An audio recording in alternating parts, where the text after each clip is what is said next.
곳이 많도다. 그렇지 않으면 너희에게 일렀으리라. 내가 너희를 위하여 거처를 예비하러 가노니 가서 너희를 위하여 거처를 예비하면 내가 다시 와서 너희를 내게로 영접하여 나 있는 곳에 너희도 있게 하리라. 아멘. 이 말씀 뒤에는 내가 곧 길이요 진리요 생명이니 나로 말미암지 않고는 아버지께로 올 자가 없느니라, 이 말씀을 하셨습니다. 자, 그 이전에도 하나님 아버지 집에 거할 곳이 있었는지 그건 분명치 않습니다. 그렇지만은 예수님에 의해서 확실하게 아버지 집에 이미 거할 곳이 많고, 그 다음에 또 그 첫까지 좀 더 구체적으로 내가 예비하러 간다, 이렇게 하셨습니다. 그러니까 돌아가시면 하나님 나라에 가셔서 거처를 예비한다. 그 다음에 다시 와서 너희를 내게로 영접하여 나 있는 곳, 즉 예수님도 그 거처에 계신다는 의미겠죠. 거기서 나와 함께 있게 하겠다, 이렇게 말씀하셨습니다.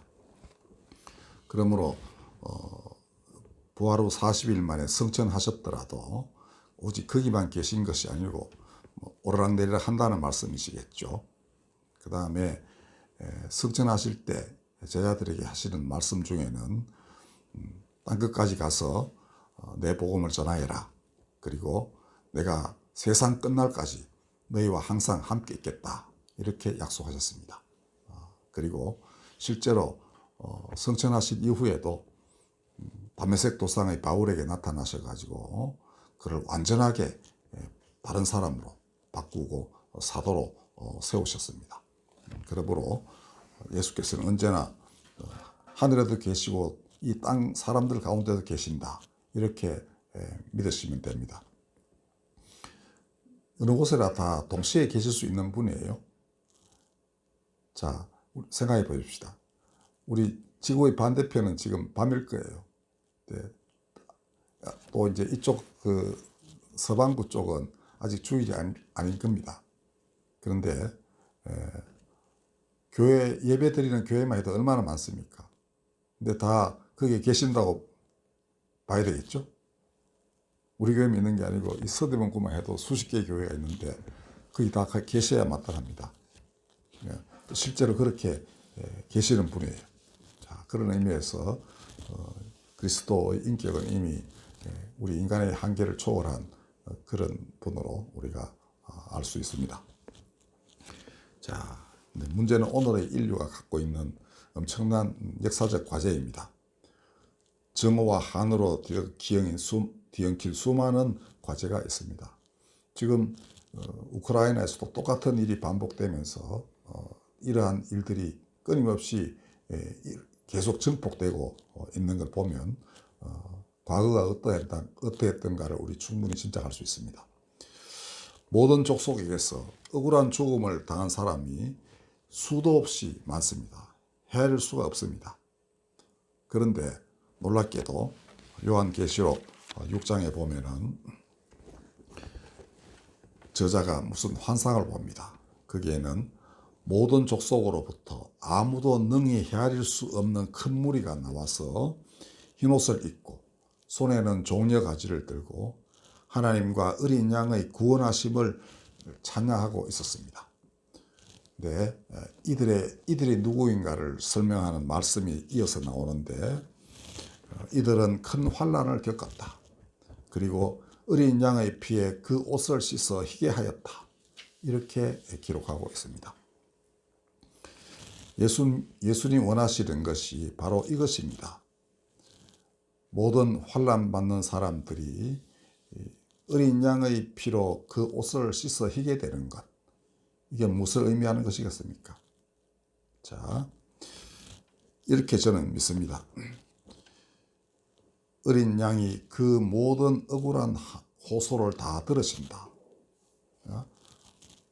아벨의 호소를 하나님이 들으시듯이 어린 양 예수님도 이 모든 호소를 다 들으신다. 그리고 더 나아가서 그의 그 자신이 당하신 억울한 그 죽음, 그 피가 이들의 억울함을 다 씻어내는 그러한 역할을 한다는 것입니다. 십자가에 달리신 예수님을 보면 사람들이 자신의 억울함으로부터 자유로워지는 경험을 합니다. 이렇게 해서 모든 족쇄로부터 자유로워진 이들은 또 그 피 흘리신 어린 양의 인도에 따라 가지고 거룩한 하늘의 거처로 올려짐을 받는 것입니다. 오늘 본문이 말하고 있는 바는 바로 그것입니다. 내가 다시 이 땅에 와서 그들을 데리고 내 있는 곳에 가서 그들과 내가 함께 있도록 하겠다. 이렇게 약속하였습니다. 그러므로 그의 증인된 모든 사람들, 즉 그리스도의 그 교회의 성도들은 다 이 사실을 선포해야만 합니다. 하나님의 어린 양이 이 모든 억울한 사람들의 호소를 듣고 그의 피가 억울함을 씻어내고 그리하여 모든 족쇄로부터 자유로워진 사람들이 하늘나라로 올라간다는 것, 이것을 선포하여야 합니다. 이것은 하나님의 의와 하나님의 사랑이 어떠함을 드러내는 그러한 일입니다. 그러므로 반드시 선포한 대로 이루어집니다. 구체적으로 보자면 우리 한국만 해도 아직도 그 앙금으로 남아있는 많은 사건들이 있습니다. 가까이는 우리 지난번 김수복 선생 어머니의 이야기에서 제가 밝힌 바와 같이 제주 4.3 사건, 그 다음에 그 이전에 대구 11 사건도 있습니다. 우리 집 주변에 그 피해자들이 있었습니다. 아는 사람들 가운데에도 다 양쪽으로부터 사람들이 그 억울한 죽음을 당한 사건이고요. 그 다음에 대전 형무소 사건이라는 게 있습니다. 그러니까 6.25 때 사상범들이 수감되어 있던 대전 형무소에서 국군이 퇴각하면서 그들을 처형했고, 그다음에 반대로 북괴군이 이제 퇴각하면서 그들이 모조리 잡아들였던 판사, 검사, 경찰, 기타 우익 인사들, 이들을 1557명 한꺼번에 처형했고 시신을 우물소에 집어넣고 그렇게 엉망진창으로 해놓고 가서 도저히 시신의 그 진원을 알아볼 수 없을 만큼 그렇게 처참한 상태로 두고 그대로 가버렸습니다. 원래 서울서는 다 잡아가지고 그 북한으로 많이 끌고 갔죠. 서울대병원에서도 참혹한 그 살상이 일어났었습니다. 도처에서 많은 일들이 벌어졌습니다. 똑같은 일이 대전 형무소에서도 있었던 것이죠. 최근에는 우리 5.18도 있고요. 근데 이 모든 선포는 이런 모든 그 증오와 한이 그대로 그 머물러 있는 곳에서 선포되어야 마땅합니다. 그리고 더 나아가서 유대인 홀로코스트, 절멸수용소, 캄보디아의 킬링필드, 거의 300만 명이 죽었다고 하죠. 신원도 다 파악이 안 된다고 합니다. 사진에 보면 벽고를 그냥 쌓아놨어요. 이렇게. 예수께서 이렇게 그 옷을 씻어서 흰 옷을 희게 하는 이 모든 사람들에게는 종교와 인종, 신분, 남녀의 구분이 없습니다. 하나님은 그 모든 호소를 다 들으시고 이렇게 사람을 새롭게 하시는 것입니다. 이거 누가 해야 되느냐? 예수님이 직접 다 하실 수 있는 것 같지만은 반드시 제자들을 통하여 일을 하신 것을 우리 알아야 합니다. 바울을 왜 부르셨겠어요? 바울을 통해서, 즉 육신을 가진 사람을 통해서 바로 사람들에게 깨우쳐 주시는 것입니다. 그래야만 알아듣습니다. 그래서 땅끝까지 제자들을 보내면서 내가 너희와 함께한다, 이렇게 말씀하신 것이었습니다. 아마도 이런 하나님의 그 거처로, 하나님의 나라에 있는 거처로 사람들이 올라가고 난 뒤에는 죄 지은 자들의 회개가 뒤따를 것입니다. 아, 세상이 이런 거구나. 하나님 정말 살아계시는구나. 그리고는 마침내 가해자와 피해자가 하나님 안에서 화해하고 같이 하나님의 거처에서 살게 될 날이 올 것입니다. 예수님 분명히 말씀하셨습니다. 내가 땅에서 들리면 모든 사람을 내게로 이끌겠노라. 그렇게 하셨고요. 바울도 똑같이 하늘에 있는 것이나 땅에 있는 것이 다 그리스도 안에서 통일되게 하려는 것이 하나님의 경륜이다. 이렇게 밝혔습니다. 굉장히 어려운 일이지만은 반드시 이렇게 되어야만 합니다. 그것이 이 땅에서 피를 흘리고 돌아가신 예수님의 뜻이기도 합니다. 이것은 하나님의 의와 사랑이 이렇게 나타나는 것이기에 반드시 이루어집니다. 가능성이 있는가? 있습니다. 1950년 대전형무소는 추석 전후하여 며칠 2, 3일에 걸쳐서 대학살이 벌어졌습니다. 그러니까 1950년 추석은 대전에서는 정말 비극의 날이었습니다. 그런데 이때 서울대 정진홍 명예교수는 아버지를 잃었습니다. 당시 홍성지원 판사였는데 그 얼마 전에 그 수감대에서 거기 계시다가 이 정 교수님 말씀으로는 구두 한 켤레 찾지 못했다는 겁니다. 신원 확인이 전혀 안 되는 다 시신들이 다 그렇게 됐었어요.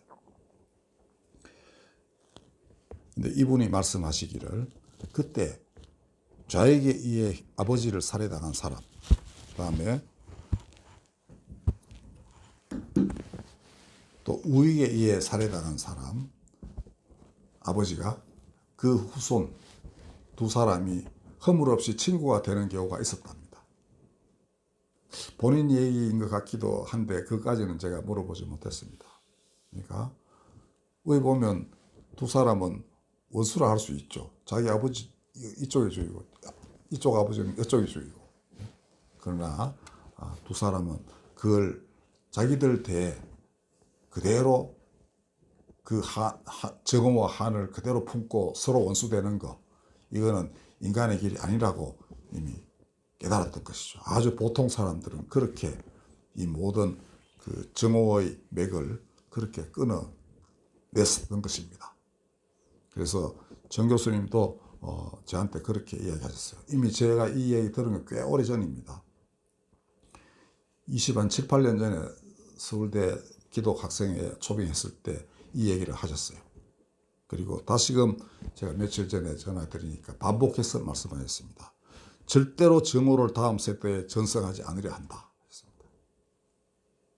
그러니까 이분도 이제 저보다 13년이나 오래시니까 연세가 되게 많으시죠. 자녀들도 있을 것 아닙니까?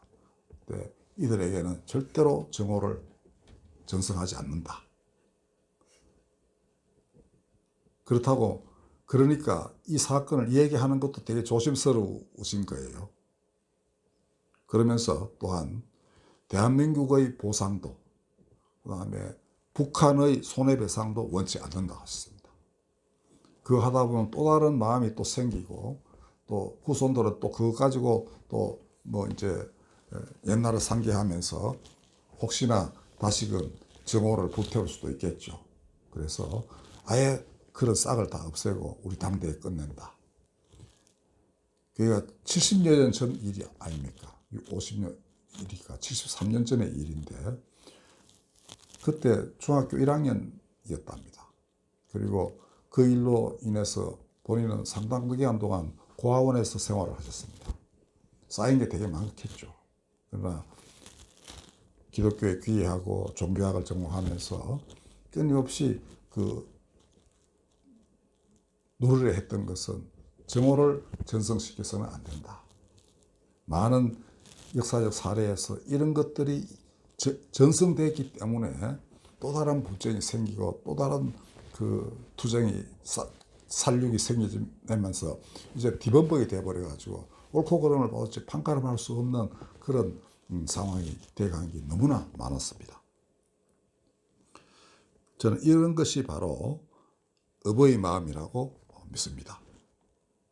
어버이는 자기는 그런 정오를 상속받을 그런 지위에 있지만은 이때 자기 당대에서 이미 마음속에서 이걸 없어지게 하는 이 역할을 해야 하고, 그럼으로써 다음 세대는 다시 정오에 휘말려 가지고 살아가지 않도록 해야 할 의무가 있는 것입니다. 이것이 어버이의 마음입니다. 그리고 교회는 여기서 한 걸음 더 나아가서 이 모든 사람이 진실로 그 안식을 얻도록, 그 안식은 오직 하나님 나라에 들어가는 것 외에는 없는 것입니다. 이 정오에 가득 찬 죄로 얼룩진 땅에 사는 것이 아니라 거룩한 하나님 나라에 들려 올라가는 것, 모두가 손잡고 한쪽은 회개하고 한쪽은 억울함을 풀고 용서하고 이렇게 하여 같이 손잡고 성천하는 것, 이것이 기독교인들이 마땅히 기도해야 할 바인 것입니다. 만약 자주 논의되는 휴거라는 게 있다면 바로 이것이 휴거입니다. 그리스도와 함께 그 인도에 따라서 하늘로 올라가는 것, 그것이야말로 하늘로 올라가는 것입니다. 거룩한 나라에 들어가는 거거든요. 거룩한 성에 들어가는 것입니다. 이거 이외에 어떤 것을 휴거라고 할 수 있겠습니까? 그죠? 이 성천, 예수께서 원하시는 것도 바로 그것입니다. 우리 이 어버이 주일에 진실로 교회가 무엇을 해야 하는지를 되새겨보고, 역사를 외면하면 역사도 교회를 외면합니다. 역사적 과제를 외면하면 역사는 교회를 버릴 거예요. 하나님의 나라의 역사가 그를 그냥 두고 떠납니다. 이거 명심하지 않으면 오늘 교회가 풍성하고 은혜롭고 혹은 덩치가 크다 해서 안심할 바가 못 됩니다. 숙제는 해야 될 것 아닙니까? 그리고 그 숙제를 감당할 때는 정치인이 아니라는 겁니다. 정 교수님 말씀하셨습니다. 정치인들이 평가를 하더라. 보통 사람들 이렇게 화해하며 사는데 이미 다 사귀고 사귀어서 웃으면서 재밌게 산다 이거죠. 근데 그러나 거기 머물잖아요. 하늘로 올라가야만 완전한 해결이 되는 것입니다. 하나님 안에서 평화를 누려야 되는 것 아닙니까? 이게 교회만이 할 수 있는 일 아니겠어요? 이걸 외면하면은 교회도 언젠가는 빛과 소금의 역할을 더 이상 못하게 됩니다. 역사식을 분명히 하고, 이 시기에 이 땅에 이곳에 내가 태어나서 그리스도의 인도를 받아가지고 이 자리에 왔다는 사실, 무엇을 하기 위함인가, 그의 정인됨을 그는 자각해야만 합니다. 그럼 그가 무엇을 원하시는지 알고자 해야 되죠. 내 혼자 천국 가겠다, 이거 예수님이 원하시는 바가 절대로 아닙니다. 그렇다면 예수님이 제 아들을 보내서 땅끝까지 가라 하실 리가 없습니다. 사람들 간에 그게 이루어져야 되는 거예요. 사람들 안에서 복음이 전파되고 그 안에 말씀이 살아있도록 해야만 그게 하나님 나라입니다. 그러려면 이런 역사적 과제를 그리스도의 뜻에 따라서 해결해야 되겠죠. 하나님의 의와 사랑으로 문제를 풀어나가야 되는 것입니다. 천국의 열쇠는 베드로에게 주었습니다. 네가 하라 이거죠. 베드로가 누굽니까? 그냥 교회입니다. 오늘날의 교회. 그 교회는 음부의 권세가 이기지 못하는 그러한 나라예요. 그 권한을, 그 의무를 방기한다면 그거는 모래 위에 세운 집과 같은 것입니다. 오늘의 교회, 우리 교회 비록 작지만 이러한 선포는 모든 교회에 하는 말이기도 합니다. 부디 우리 한 사람 한 사람이 이런 기도를 바치면 하나가 둘 되고 둘이 넷 되고 넷이 400 되고 4천 되고 4천만 되고 4억 되는 것입니다. 진실로 예수님 마음에 합당한 기도는 온 천지에 가득 찹니다. 안 그럴 수가 없죠. 그분과 함께 드리는 기도인데 어찌 안 그럴 수 있겠습니까?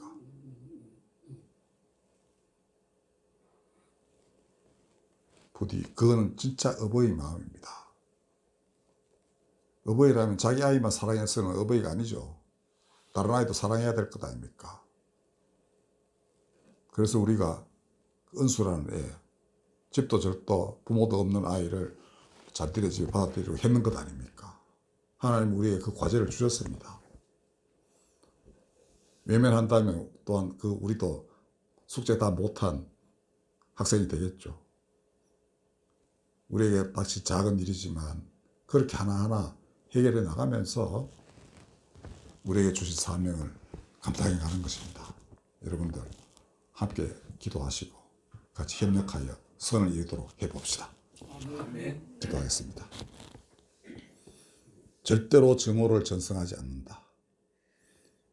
이 어버이의 마음을 하나님 우리 모든 어버이들이 다 함께하여 주시옵소서. 예수님은 너희가 서로 사랑하라 하셨습니다. 그것은 미워하지 말라는 말씀 아닙니까? 내가 너희를 사랑한 것 같이 너희도 서로 사랑하라. 그렇게 하여 이 땅에서 정오의 맥을 끊어내는 것, 십자가에 달려 돌아가신 예수께서 하신 일이 바로 그것이었습니다. 그리고 사랑만이 오직 영원하다는 것을 가르치게 하셨습니다. 그 뜻 다 이루소서.